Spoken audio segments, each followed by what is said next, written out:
നമസ്കാരം, മലയാളി വാർത്തയിലേക്ക് സ്വാഗതം. നെയ്യാറ്റിൻകര ഗോപൻ സ്വാമിയുടെ സമാധി പീഠം പൊളിക്കുന്നതുമായി ബന്ധപ്പെട്ടു ഇന്ന് ജില്ലാ ഭരണകൂടം നിർണായകമായ തീരുമാനമെടുക്കും. അത് പൊളിക്കുക എന്ന തീരുമാനത്തിൽ തന്നെയാണ് അധികൃതർ എത്തുന്നത്. പക്ഷേ പൊളിക്കാൻ സമ്മതിക്കില്ല എന്ന നിലപാടിൽ ഉറച്ചു നിൽക്കുകയാണ് കുടുംബം. കനത്ത സുരക്ഷാ വലയത്തിൽ കല്ലറ പൊളിക്കുക എന്ന തീരുമാനത്തിലേക്കാണ് അധികൃതർ എത്തിയിരിക്കുന്നത്. വരും ദിവസങ്ങളിൽ തന്നെ കല്ലറ പൊളിച്ച് മൃതദേഹം പുറത്തെടുത്ത് പോസ്റ്റ്മോർട്ടം നടത്തുക എന്ന തീരുമാനത്തിലേക്ക് കാര്യങ്ങൾ എത്തും.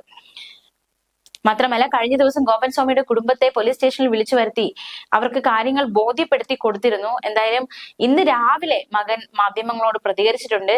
തീർച്ചയായിട്ടും ഇത് പൊളിക്കാൻ സമ്മതിക്കില്ല എന്ന നിലപാടിൽ ഉറച്ചു നിൽക്കുകയാണ് കുടുംബം. സമാധി പൊളിക്കാൻ അനുവദിക്കില്ലെന്ന് ഇന്ന് രാവിലെയും ഗോപൻ സ്വാമിയുടെ മകൻ സനന്ദൻ പ്രതികരിച്ചു. നിയമ നടപടിയെക്കുറിച്ച് ഹിന്ദു ഐക്യവേദി തീരുമാനിക്കുമെന്നും ഗോപൻ സ്വാമിയുടെ മകൻ പ്രതികരിച്ചു. സമാധി പോസ്റ്റർ അടിച്ചത് താനാണ്. വ്യാഴാഴ്ച ആലുമൂടിലുള്ള സ്ഥലത്ത് നിന്നാണ് പ്രിന്റ് എടുത്തതെന്നും ഗോപൻ സ്വാമിയുടെ മകൻ പറഞ്ഞു. പോലീസ് തന്റെ മൊഴി രേഖപ്പെടുത്തി. ഇതുവരെ പോലീസ് നോട്ടീസ് നൽകിയിട്ടില്ല എന്നതടക്കമുള്ള പ്രതികരണമാണ് മകൻ ഇന്ന് നടത്തിയത്. ഈ സമാധി പീഠം 2 ദിവസം കഴിഞ്ഞ് പൊളിക്കുക എന്ന തീരുമാനത്തിലേക്കാണ് എത്തിയിരിക്കുന്നത്. ഇതിനുള്ളിൽ ഹൈന്ദവ സംഘടനകളുമായി പോലീസ് ചർച്ച നടത്തും.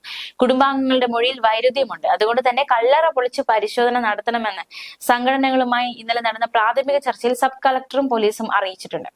നിലവിൽ നെയ്യാറ്റിൻകര ആറാമൂട് സ്വദേശി ഗോപൻ സ്വാമിയെ കാണാനില്ല എന്ന കേസിൽ നെയ്യാറ്റിൻകര പോലീസ് കേസെടുത്തിരിക്കുകയാണ്. നാട്ടുകാർ നൽകിയ പരാതിയിലാണ് പോലീസ് കേസ്. എന്നാൽ അച്ഛൻ സമാധിയായെന്നും കുടുംബാംഗങ്ങൾ ചേർന്ന് സംസ്കാര ചടങ്ങുകൾ നടത്തി കോൺക്രീറ്റ് സ്ലാബ് സ്ഥാപിച്ചു എന്നുമാണ് ബന്ധുക്കൾ പറയുന്നത്. സമാധി തുറക്കാൻ അനുവദിക്കില്ല എന്ന നിലപാടിൽ കഴിഞ്ഞ ദിവസം മുതൽ കുടുംബം ഉറച്ചു നിൽക്കുന്നുണ്ട്. ഗോപൻ സ്വാമി വ്യാഴാഴ്ച രാവിലെ 11 മണിയോടെ നടന്നുപോയി കല്ലറയിലിരുന്ന് സമാധിയായെന്നാണ് മകൻ ആദ്യം പറഞ്ഞത്. എന്നാൽ ഗോപൻ സ്വാമി അതീവ ഗുരുതരാവസ്ഥയിൽ കിടപ്പിലായിരുന്ന ഒരു വ്യക്തി എങ്ങനെയാണ് ഇത്തരത്തിൽ നടന്നുപോയി സമാധിയാകുക എന്ന ചോദ്യമാണ് ഉറ്റവർ, ബന്ധുക്കൾ, അതുപോലെ തന്നെ ചില നാട്ടുകാർ അടക്കമുള്ളവർ ഉന്നയിക്കുന്നത്.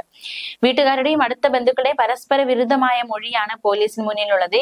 ഗോപൻ സ്വാമിയെ അപായപ്പെടുത്തിയതാകാമെന്ന സംശയവും ചിലർ പ്രകടിപ്പിക്കുന്നുണ്ട്. അതേസമയം കഴിഞ്ഞ ദിവസം ഗോപൻ സ്വാമിയുടെ ഈ സമാധി പീഠം തുറക്കാനുള്ള പോലീസ് ശ്രമത്തിൽ സ്ഥലത്ത് വലിയ രീതിയിലുള്ള സംഘർഷമുണ്ടായി.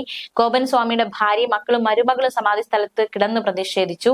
മാത്രമല്ല, പിതാവ് സമാധി ഇരിക്കുന്ന സ്ഥലമാണ്, വിശുദ്ധമായ സ്ഥലമാണിത്. സമാധിയെക്കുറിച്ച് പഠിച്ചിട്ട് വേണം സംസാരിക്കാൻ.